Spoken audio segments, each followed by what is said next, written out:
কি খাচ্ছ তুমি? কি খাচ্ছ? দই ফুচকা। এটা দই ফুচকা? এ মা, দই তো শুকিয়ে গেছে। দাঁড়াও, হি ধরো ধরো ধরো ধরো ধরো, এখানটা রাখো, প্লেটে রাখো। আর এটা কি? এ মা, এইভাবে কিভাবে দিয়েছে? চাটটা।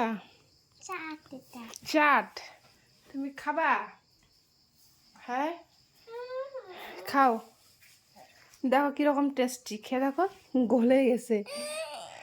আলিপুর থেকে নিয়ে আসছি আমি, এটা আস্ত থাকে। দেখি খাওটা। আমার মিষ্টি এত বড়টা মুখে ঢুকাইতে পেরেছে, দেখো সবাই।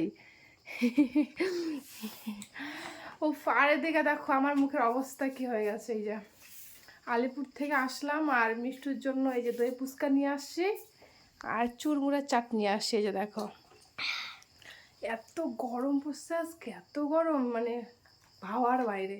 তো দেখি আমি একটু খেয়ে দই ফুচকাটা, কেমন হয়ে গেছে দেখো, কেমন জেনে হয়ে গেছে একটা।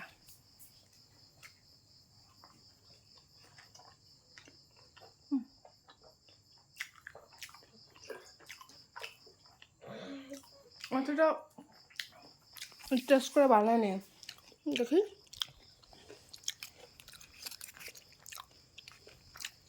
আমি যেতে পারতাম।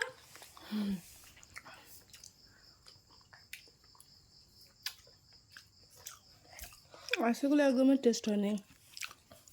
আমি যে দোকান থেকে খাই সে দোকানেরটা বেশি বেস্ট ছিল।